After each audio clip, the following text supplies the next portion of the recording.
Папа! Зачем ее привела? Она сказала, что ты ее отец. Это не мой ребенок. Но дядя Эркан сказал, что на фотографиях моя мама. Вот. Разве родители не должны быть женаты? Нет, не всегда, Кадер. Так ты не мой папа? Нет, это твоя мама, но я не твой папа. Ладно, где ее мать? Пусть она заберет ребенка. Она в коме.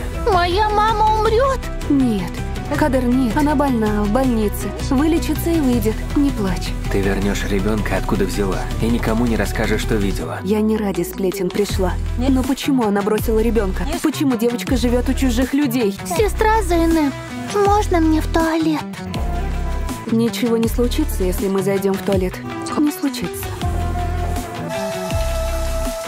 У тебя спина болит? Кадер, почему у тебя болит спина? Можно посмотреть?